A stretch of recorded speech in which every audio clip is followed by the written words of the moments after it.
Chief Harms and Chief Mitchell here with an update of the district. First off, I just want to say over the last 2 weeks, the fire activity across the district has just been incredible. Each one of those events has had some challenges, and I have to compliment the membership and the training division and all of you relying on that experience to be able to look at something as water supply and the challenges of being able to do that and what are our options being able to do that.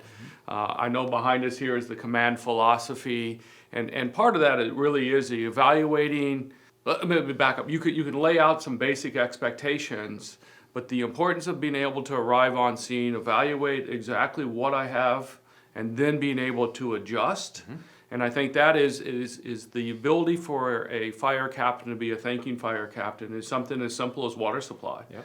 Or looking at, hey, where is the fire now, but where is that fire going to be in the next 30 seconds for us to deploy our hose lines, or looking at ventilation.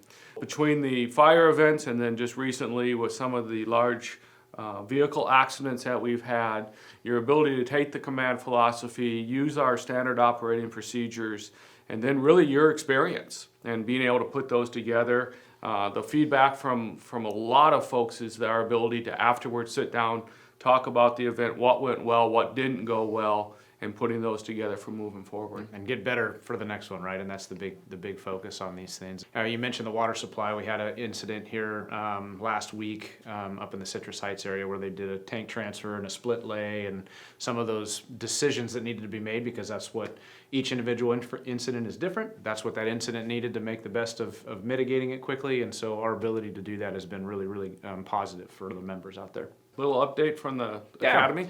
I got a few things. So our Fire Academy here, starting week 5, we're filming this on a Monday, so just kicking off week 5. We still have the 44 recruits that are out there. Reports are things are going well. They're moving along, getting close to that Mod 1 testing. We have a number of our folks in the Academy that have some portion of their paramedic training done. And so we have the training division, EMS division, and the cadre out there looking at how we can support those members that are currently EMTs to get that next step in their training process to become fully qualified paramedics. So that's a positive in addition to some of the other things we're doing generally to support our folks to be able to upgrade to that level of care. So I see that a lot with the single role program. I think almost everybody in there except one individual had been through some level of training. Yep. And then a large number of the folks that are EMTs that are in the academy are all spread out. But the ability not to lose the training that they have done and the timing that they have done is key. And we may have to look at it a little different and look at assigning maybe a mentor to that individual just to make sure that they complete their training. And I know that you've had a number of meetings along with a number of other folks with the different training programs. Yep. And it is, sometimes that's a very rigid system. That during these times it needs to bend some, and so we're helping them bend some. We have a need there, so I'm looking forward to more developments. Actually, that group is meeting this afternoon to start putting together the plan for how we're going to do that for those recruits. So I think a very big positive to talk about is staffing. We've had a full staffing, more regular than what we've seen going through COVID, and so that's been a really big positive. I know a lot of talk out there with the 3-year bids that are upcoming. Those still are scheduled to occur next week, that first week in April, with movements happening in May. I'm working closely with 522 on finalizing the specifics on the bids and things like that and getting that done and moving forward so we get ready for all those station movements to occur, having the right folks in the right seats for qualifications, and then moving into summer season and through the wildland piece. We're in March, end of March, getting into April. A lot of things coming up to get ready for that never-ending fire season, if you will, the transition back into wildland staffing. We're looking at finalizing our contracts with our cooperators, getting the retraining done. PAC test is coming up. Getting our cooperators meeting on the 25th of April with CAL FIRE, both Amador Eldorado and Nevada Yuba Placer coming into town, and then really getting ready for that impending strike team season, as it were. So. And it is, it's strange. It's Monday and it is raining out there today, and we got some rain overnight. But it has been just so hit and miss. Is that the wind will come out, it's going to dry stuff up.